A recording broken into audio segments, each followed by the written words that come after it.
পিসি news Bangla. টোটো চালক খুনের কিনারা করলো পুলিশ, গ্রেপ্তার প্রেমিক প্রেমিকা। প্রিয় দর্শক, আপনারা দেখছেন পিসি নিউজ বাংলা। অবশেষে টোটো চালক শীতল রায়ের খুনের কিনারা করলো জলপাইগুড়ির কোতোয়ালি থানার পুলিশ। ঘটনার 20 দিনের মাথায় হাওড়া জেলার সাকরাইল থেকে গ্রেপ্তার করা হয়েছে কোচবিহার জেলার যুবক জ্যোতির্ময় রায় ও তার প্রেমিকা রত্না রায়কে। 27 আগস্ট ভোরে গোশালা মোড় থেকে যাত্রী নিয়ে বেরিয়ে নিখোঁজ হয় শীতল রায়। 2 দিন পর অর্থাৎ 29 আগস্ট হলদিবাড়ির এক ঝোপ থেকে উদ্ধার হয় তার দেহ। পুলিশ সূত্রে জানা গিয়েছে জ্যোতির্ময়ের সাথে টোটো ভাড়া নিয়ে ঝামেলা হয়। তদন্তে উঠে আসে মারধর করার পর শীতল রায় অজ্ঞান হয়ে পড়লে অভিযুক্তরা তাকে মৃত ভেবে জলাভূমিতে ফেলে দেয়। আসলে তখন তিনি বেঁচে ছিলেন, পরে জলে ডুবে তার মৃত্যু হয়। তারপর গোপন সূত্রের খবরের ভিত্তিতে জানা যায় হাওড়া জেলার একটি বাড়ি ভাড়া নিয়ে বসবাস শুরু করে তারা। পরে অভিযুক্তর মোবাইল ফোনের সূত্র ধরেই পুলিশের জালে ধরা পড়ে প্রেমিক প্রেমিকা। সম্পূর্ণ ঘটনার তদন্ত শুরু করেছে পুলিশ।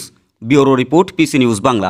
ওনার কাছে একটা অ্যান্ড্রয়েড সেট ছিল, সেইটা হাওড়ায় একটা জায়গায় অ্যাক্টিভেট হয় হট করে জানা যায়, এবং সেখানে যে নাম্বারটা পাওয়া যায় সেখান থেকে যে নাম্বারে ওটা অ্যাক্টিভেট হয়েছে সেখান থেকে নামা যায় তার নাম হচ্ছে রত্না রয়, আর বা রতন রয়ের নামে কোনো সিম আছে সেইখানে অ্যাক্টিভেট হয়েছে।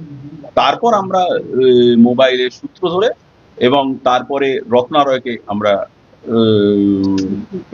পিন পয়েন্ট করি, এবং মানে মার্ডার করার জন্য মার্ডার নয়, মানে জাস্ট তর্ক হতে হতে আমি মারপিট হলো ভাড়া এবং টোটোর যাওয়া নিয়ে, টোটোর ভাড়া নেওয়া নিয়ে, এবং আমি মারপিট করতে করতে উনি যেহেতু অজ্ঞান হয়ে গেলেন, মানে যেটুকু বোঝা যাচ্ছে উনি তখনও বেঁচে ছিলেন, ওনাকে পাশে খালে ফেলে দেয়, সেখানে মৃত্যু হলো এবং জলে ডুবে মৃত্যু। ধন্যবাদ সবাইকে, খুব ভালো থাকো আর পুজো ভীষণ আনন্দ করো।